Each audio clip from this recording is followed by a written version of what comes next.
C'est en août 1952. Forcalquier enterre les Drummond. Le village est en émoi à l'image du pays. Sir Jack Drummond, sa femme Lady Anne et leur fille Elisabeth ont été assassinés dans la nuit du 4 au 5 août près de la Nationale à Lurs, dans les Alpes de Haute-Provence. Le commissaire Sebeil et son équipe de la PJ de Marseille mènent l'enquête sous la responsabilité du juge Perriès. Dans la voiture de la famille, une Hillman, les enquêteurs ne trouvent aucun indice, mais rapidement les policiers découvrent dans un bras mort de la Durance une carabine américaine, une Rocola, c'est l'arme du crime.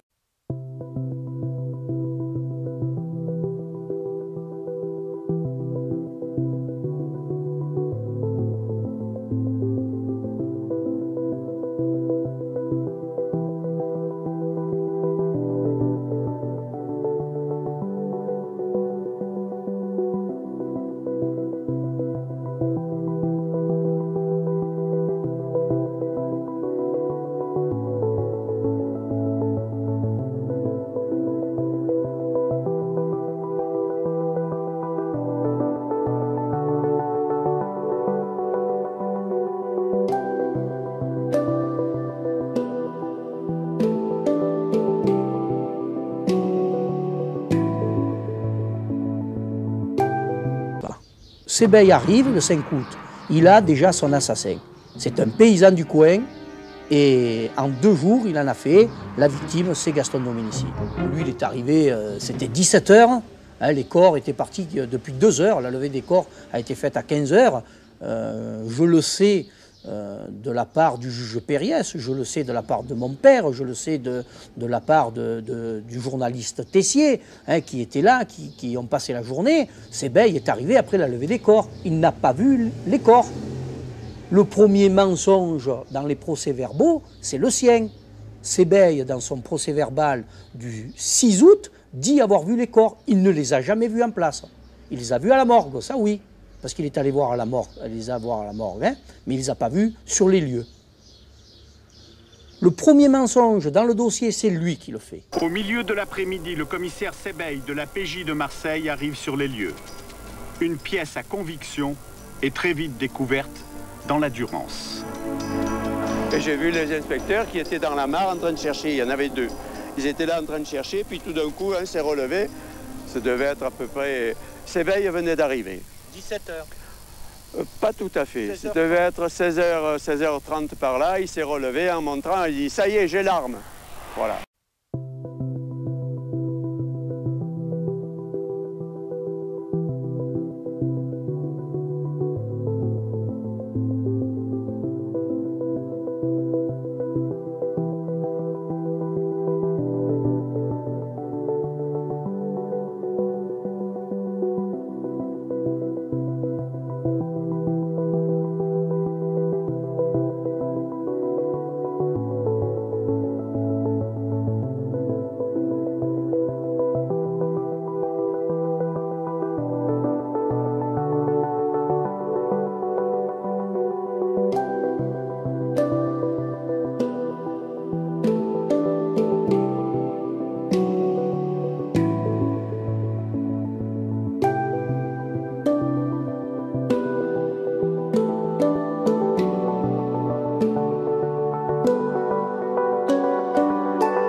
Sont intacts. Cette constatation est faite par le docteur Henri Dragon, premier médecin arrivé sur les lieux. Il était accompagné de son fils, âgé à l'époque de 18 ans. Et c'est là où il y a la polémique avec mon père qui dit que si la fillette a couru, il n'est pas possible qu'elle ait pu avoir des pieds qui n'ait pas été blessé vu l'état du terrain. Même moi, hein, maintenant, en y repensant, c'est pas possible. Mon père, lui, avait la ferme conviction qu'on l'avait transporté où on l'a trouvé. Que c'était pas possible, ou alors à moins, on peut toujours supposer qu'elle se soit cachée, qu'elle ait eu des chaussures. Mais alors pourquoi, quand on l'a trouvée, elle ne l'avait plus?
La petite est partie encore avant l'endurance, il l'a poursuivie et il y a asséné plusieurs coups de crosse sur la tête, pour ne pas qu'elle parle.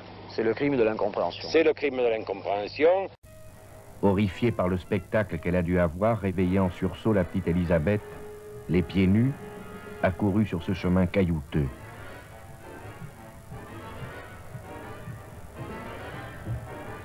On l'imagine arrivée au bout de ce pont.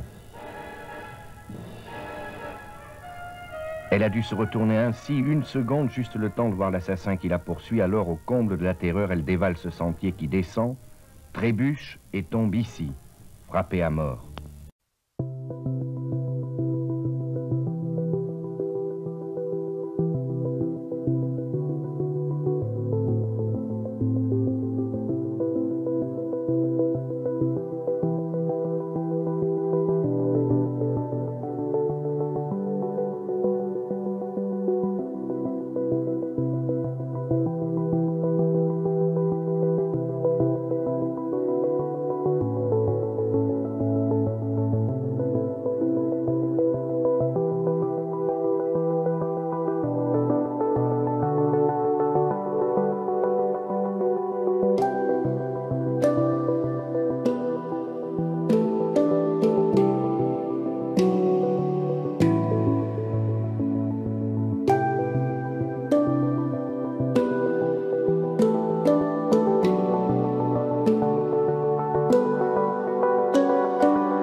Absolument pas de secret.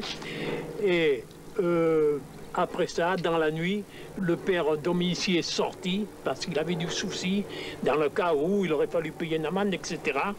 Et là, il est passé par l'éboulement, il avait vu, il s'est trouvé là, il marmottait, enfin l'autre l'a pris pour un rôdeur, pour un machin, l'anglais l'a pris pour un rôdeur, et il est certainement rentré là, il n'a pas bien expliqué, mais il est retourné chercher la carbine avec l'intention de les faire partir. Mais il n'avait pas l'intention de tuer, il n'avait pas. Et puis il s'est affolé, il a fait comme l'automobiliste qui, au lieu de freiner, il appuie sur l'accélérateur et puis il rentre dans la foule. Voilà, c'est ça. Alors l'homme, l'anglais, Sir Jack, a reçu une balle dans la main, il a traversé, il est parti, il a tiré dessus. Lady Anne s'est mise, évidemment, elle s'est dressée, elle s'est mise à crier. Il y a tiré dessus, et la petite, elle n'est pas allée, elle a contourné, elle était dans la voiture, elle a contourné Inman, mais elle n'est pas allée vers la ferme des Dominici, pourtant elle savait bien qu'elle est allée vers la Durance. Pourquoi? Parce qu'elle avait reconnu le vieux. C'est ça. Voilà.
L'affaire est... Absolument pas de secret.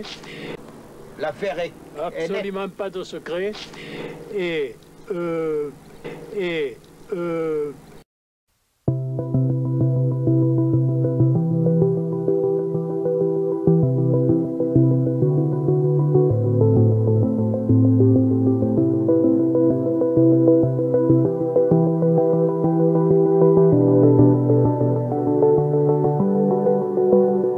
Et si Jack Drummond avait effectivement appartenu à l'intelligence service? Et s'il s'agissait d'un règlement de compte entre services secrets lié à certaines conséquences de la résistance dans le massif de Ganagobi?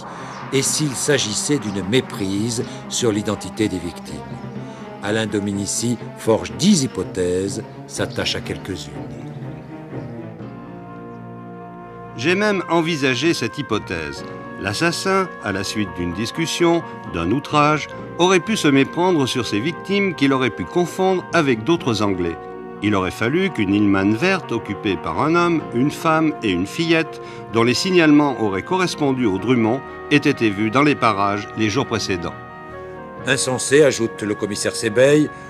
Pourtant, insiste Alain, 9 personnes, dont un officier supérieur de l'armée française, ont signalé à l'époque l'existence d'une telle voiture dans la région et aux alentours de la Grande-Terre. L'un de ces témoins, M. Francis Perrin, était facteur à Lurs en 1952. Il est maintenant retraité en Savoie, où Alain Dominici l'a contacté par téléphone. Une voiture descendait, une voiture verte. Je ne savais pas que c'était une Hillman à l'époque, je l'ai su par la suite, quoi. Et j'ai vu GB derrière, Grande-Bretagne, quoi. Il y avait 3 personnes dedans, un homme, une femme et une fillette du côté, disons du côté gauche en descendant, quoi, qui avait la tête à la portée, à la glace, à la vitre, quoi. Elle avait les cheveux assez courts, ce qu'on appelle un peu le genre à la garçonne, quoi. C'est tout. Enfin, ils avaient... C'était le 4 août. Le 4 août.